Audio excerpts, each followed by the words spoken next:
So now we have removed the liver from the body, and now we will discuss the gross features of liver. So first of all, we will discuss anatomical position of liver, how it is placed inside the body. So to discuss the anatomical position, we have to know few features of liver.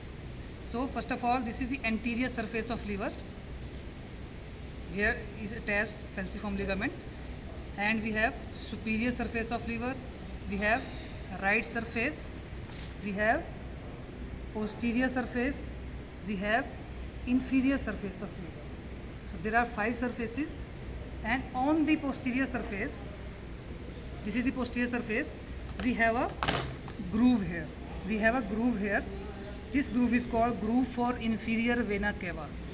This groove for inferior vena cava lodges upper part of inferior vena cava. This structure here, as you can see, vessel here, large vessel here, this is the upper part of inferior vena cava, which lies in the groove for inferior vena cava, which is on the posterior surface of liver. So the upper part of this inferior vena cava should be directed upwards. So as we put a forceps inside this part of inferior vena cava, so it must directed vertical or upwards. So keeping the upper end of inferior vena cava upwards or vertical, and also inferior surface, this is the inferior surface, it must be directed inferiorly, slightly backward, inferiorly, slightly backwards, and to the left side.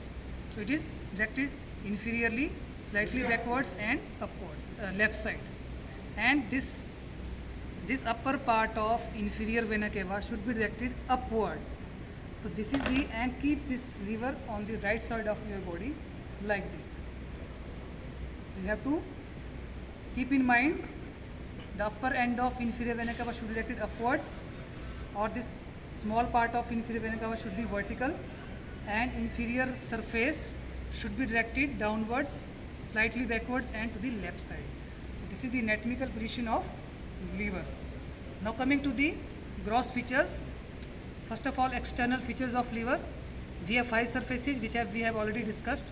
Anterior surface, we have superior surface, we have right surface, then we have, this is the posterior surface, and this is the inferior surface of liver, directed inferiorly.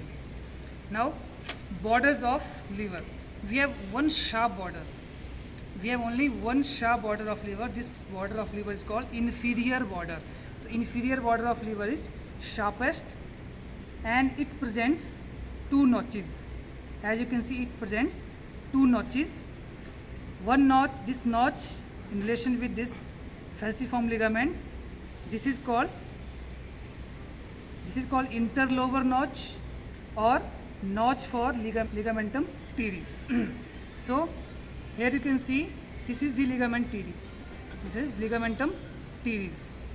This is present in the lower free margin of falciform ligament. As you can see here, this is present in the lower free margin of falciform ligament.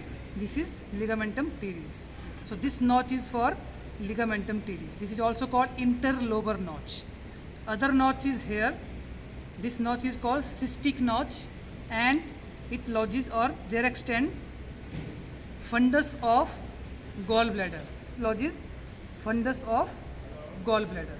So this is cystic notch. This is notch for ligamentum teres or interlobar notch. Cystic notch, interlobar notch. Now coming to the other features. Now this is the falciform ligament. So what is falciform ligament? Is the fold of peritoneum. It's a double layered fold of peritoneum, sickle shaped double layered fold of peritoneum, which extends from the anterior surface of liver up to the under surface of anterior abdominal wall above the umbilicus. So lower free margin of this falciform ligament bears a ligament. This is called the round ligament of liver or ligamentum teres. This is ligamentum teres. Now this falciform ligament divides the liver into right and left lobe. It divides the liver into right and left lobe anteriorly. Now if we show you the posterior and inferior surface, so as you can see there are two fissures here. This fissure here is called fissure for ligamentum venosum, and on the inferior surface we have fissure for ligamentum teres. So now the falciform ligament on the anterior surface, superior surface, along with the fissure for ligamentum venosum and fissure for ligamentum teres will divide the liver into two lobes. The right larger lobe is called right lobe of liver, and the left smaller part is called left lobe of the liver. The right lobe of liver is formed 5/6 of the liver, and it forms only 1/6 part of liver. Now coming to the right lobe, the features of right lobe. Right lobes have all the five surfaces. It participates in all the five surfaces of liver. Posteriorly, it presents two small lobes. What are the lobes? This is the posterior surface. So on the posterior surface of right lobe we have a small lobe. This small lobe is called caudate lobe. This is called caudate lobe. On the inferior surface of right lobe we have quadrate lobe. This lobe is called quadrate lobe. This is caudate lobe and this is quadrate lobe. Now between these caudate and quadrate lobes there is a deep transverse fissure. This is the deep transverse fissure. This area is called porta hepatis. This is the porta hepatis. This was the caudate lobe. The caudal lobe is bounded on the left side by fissure for ligamentum venosum, on the right side by groove for inferior vena cava. Here is the groove for inferior vena cava which lodges the upper part of inferior vena cava, and superiorly this caudate lobe is continuous with the superior surface of liver. Now inferiorly it is bounded by porta hepatis, but here is a small part. So in the lower part or towards the right side there is a process which connects the caudate lobe to the right lobe of liver. This process is called caudate process of liver. This is called caudate process of liver. Now on the left side, lower part left side, we have another process, another outward protrusion. This is called papillary process of caudate lobe or papillary process of liver. So this is all about the caudate process. Coming to the quadrate process is bounded on the left by the fissure for ligamentum teres, on the right side by the fossa for gallbladder. So there is a fossa here which lodges gallbladder. This is called fossa for gallbladder. So on the right side this quadrate lobe is bounded by fossa for gallbladder. So anteriorly it is bounded by the inferior sharp border of liver, superiorly by porta hepatis. So these are the boundaries of quadrate lobe of liver. Now coming to the porta hepatis. As we already discussed, porta hepatis is the deep transverse fissures between the caudate and quadrate lobe. It contains three structures. So what are the structures entering into the porta hepatis? The structures entering into the porta hepatis are portal vein, and this is the hepatic artery, right and left branches of hepatic artery. So this is the hepatic artery here, and along with hepatic plexus of nerve. So three structures will enter into the porta hepatis, which is portal vein, hepatic arteries and the hepatic plexus of nerve. What are the structures exiting the porta hepatis? There are two structures exiting the porta hepatis, which is first is right and left hepatic ducts. Right and left hepatic ducts will join to form a common hepatic ducts. As you can see, this is the common hepatic ducts. Along with these ducts we have lymphatics. So there are two structures exiting the porta hepatis. First is right and left hepatic ducts and lymphatics. So these are the structure entering and exiting the porta hepatis. Porta hepatis is basically the hilum of liver. So the margin of porta hepatis bear attachment for lesser omentum of weird attachment for lesser omentum. So this is all about the hilum of liver or porta hepatis of liver. Now coming to the left lobe. This left lobe form 1/6 part of liver. So this is the anterior surface of left lobe. We have small superior and posterior surface, and we have inferior surface of left lobe. So near the fissure for ligamentum venosum, there is a small round elevation of left lobe. There is a small round elevation. This small round elevation is called tuber omental or omental tuberosity. It is called tuber omental or omental tuberosity. This is all the general features of right and left lobes. Now coming to the very, very important relations of liver. Relations of liver. So liver, before discussing the relations, first of all I want to show you, this is the posterior surface of liver and this is the inferior surface of liver. This is called posterior-inferior surface of liver or the visceral surface of liver. You can see various impressions of abdominal, neighboring abdominal viscera here. So the structure, the area in the middle of two lobes, there is a H-shaped formation. There is a H-shaped formation. This H-shaped formation is found by the vertical limbs of this H is found by, on the left side, fissure for ligamentum venosum, which lodges ligamentum venosum, and also with fissure for ligamentum teres, which lodges ligamentum teres. The right limb of this H is found by, in the upper part we have groove for inferior vena cava, which lodges upper part of inferior vena cava. We have fossa for gallbladder, fossa for gallbladder, which contains or lodges gallbladder. So these were the vertical limbs, and the transverse limb of this H is found by porta hepatis. So there is a H-shaped formation here on the posterior inferior aspect of liver. This is very, very important. Now coming to the relations of liver. So we have two types of relations. First of all, peritoneal relations. So as you can see, this is the anterior surface of liver. This is the falciform ligament. This falciform ligament will splits into two layers which covers the right and left lobes. So superiorly, these two layers diverge and moves towards the left and right lobe. So near the upper part of posterior surface, here the peritoneum reflects towards the diaphragm,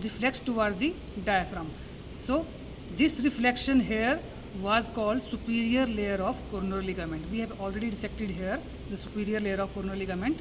So here was the reflection of peritoneum towards the diaphragm. This was called superior layer of coronary ligament. So as it covers the superior surface, anterior surface, and also it covers inferior surface and the lower part of posterior surface of right lobe. So near the lower part of posterior surface, it again reflects towards the anterior surface of right kidney. So this reflection here is called inferior layer of coronary ligament. This reflection here was, which we have already removed here, this reflection here was inferior layer of coronary ligament. So we have two layers of coronary ligament, inferior layer which was reflected towards the anterior surface of right kidney. We have anterior layer which was reflected towards the diaphragm. So these two layers, these two layers will fuse on the right margin of right lobe here, will fuse together on the right margin here and will form a sharp ligament here. This ligament is called right triangular ligament. So these two layers will join on the right margin of liver, right lobe, So this is called right triangular ligament. So this area between the superior and inferior layers of coronary ligament is called bare area of liver. This is called bare area of liver. Bare area means where there is no attachment of peritoneum. So this bare area is here is in direct contact with diaphragm. It is here in direct contact with diaphragm. So this this is the bare area of liver. So it is between superior layer of coronary ligament and also between the superior and inferior layers of coronary ligament. Other bare areas of liver are fossa for gallbladder. So fossa for gallbladder is also a bare area. We have groove for inferior vena cava. It is also a bare area. We have fissure for ligamentum venosum. It's also a bare area. We have fissure for ligamentum teres is also a bare area. And this porta hepatis, the porta hepatis is also a bare area because only the margin of porta hepatis have peritoneal attachment, which is lesser omentum. So these were the bare areas of liver. Now coming to the peritoneal attachment of left lobe. So after splitting here, the left side, the peritoneum covers the anterior surface of left lobe, also the inferior surface and the posterior surface throughout, and will join to form again a ligament. This ligament is called left triangular ligament. This ligament is called here left triangular ligament. We have some part of left triangular ligament here. This is called left triangular ligament. This left triangular ligament has two layers, as you can see clearly here. This is the anterior layer of left triangular ligament, and we have also posterior layer of left triangular ligament. These are the two layers forming a ligament. This is called, on the left side, this is called left triangular ligament. So these were the peritoneal relations. Also the peritoneum from the fissure for ligamentum venosum and the margins of porta hepatis, it extends towards the lesser curvature of stomach. So peritoneum from fissure for ligamentum venosum and the margins of porta hepatis extends toward the lesser curvature of stomach. That fold of peritoneum is called lesser omentum, which we have discussed already. So these were the attachment of lesser omentum. So these were the peritoneal relations of liver. We have discussed falciform ligament, we have discussed superior layer of coronary ligament, inferior layer of coronary ligament, the bare area between them, and also the fusion of these two layers is called right triangular ligament, which suspends the right lobe from the diaphragm. And also we have discussed the left triangular ligament, anterior and posterior layers, and the attachment of lesser omentum. Now coming to the visceral relations. So this is the posterior inferior surface of liver. As you can see, there are so many impressions of neighboring abdominal viscerals. So starting from the posterior surface of left lobe near the fissure for ligamentum venosum, we have esophageal impression. We have a small esophageal impression here. There is a very shallow groove here. This groove is for esophagus, abdominal part of esophagus. Now we have a large area here, large concave area on the inferior surface of left lobe. This is for stomach. This is called we have gastric impression. This impression is called gastric impression. Now coming to the further, this is the quadrate lobe. So on the quadrate lobe we have impression for pylorus of stomach and the first part of duodenum. We have impression for pylorus of stomach and the first part of duodenum. Coming to the further, also on the this is the gallbladder, and on this area we have impression for second part of duodenum. We have impression for second part of duodenum. So near this area, lower part of this region, we have impression for right colic flexure or hepatic flexure. So we have in this area we have impression of right colic flexure. Now coming further, we have again a concave area here. This large concave area is for right kidney. This is called renal impression for right kidney. Above the right kidney, near the lower part of groove foramen infini vena cava, there is another small impression here. This impression is for right suprarenal gland. This impression is for right suprarenal gland. So we have a quick revision. Near on the posterior surface of left lobe, near the ligamentum, groove for ligamentum venosum, we have esophageal impression. We have large gastric impression for stomach. Then we have on the quadrate lobe, we have impression for pylorus of stomach, first part of duodenum, then second part of duodenum here. We have colic impression for right colic flexure or hepatic flexure. Then we have a large renal impression for right kidney, and we have small impression for right suprarenal gland. This is all about the impressions or the visceral relations of liver. Now coming to the extrahepatic biliary system, which contains gallbladder, hepatic ducts, cystic duct and bile duct. So this is the gallbladder.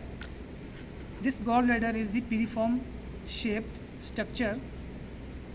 It has a lower protruded part. This part is called fundus of gallbladder. This fundus of gallbladder protrudes down from the inferior sharp margin of livers. So as you can see here, it lies here in the cystic notch. So this is the fundus of gallbladder. We have large body. This is the body of gallbladder. Then we have a narrow neck. This is the neck part of gallbladder. So from the neck we have a small duct or cystic duct, about 2 cm long cystic duct.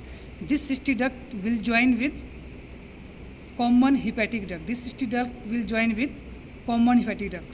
Right and left hepatic ducts will join to form common hepatic duct, which further join with cystic duct form bile duct. Bile duct runs further downwards and will drain into the major duodenal papilla in the second part of duodenum.